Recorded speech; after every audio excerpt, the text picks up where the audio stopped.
Liebe Lucia, lieber Franz, ich wünsche euch für eure gemeinsame Zukunft. Packt eure Probleme energisch an wie die Beißzange. Bewahrt euch die unendliche Liebe und Milde des süßen Herzens Jesu. Und lasst euch vom Automat Christus zum Brot eures Lebens backen.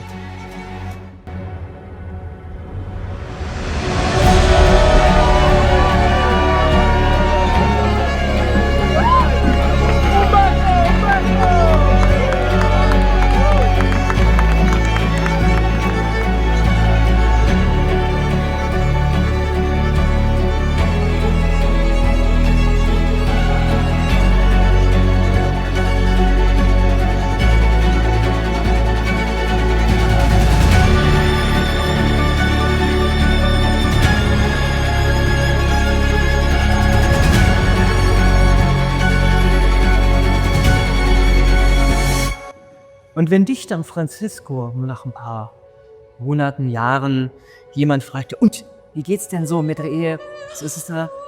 Dann sag bitte nicht, meine Frau hält mich bei der Beißzange fest, sondern sag, hervorragend geht's.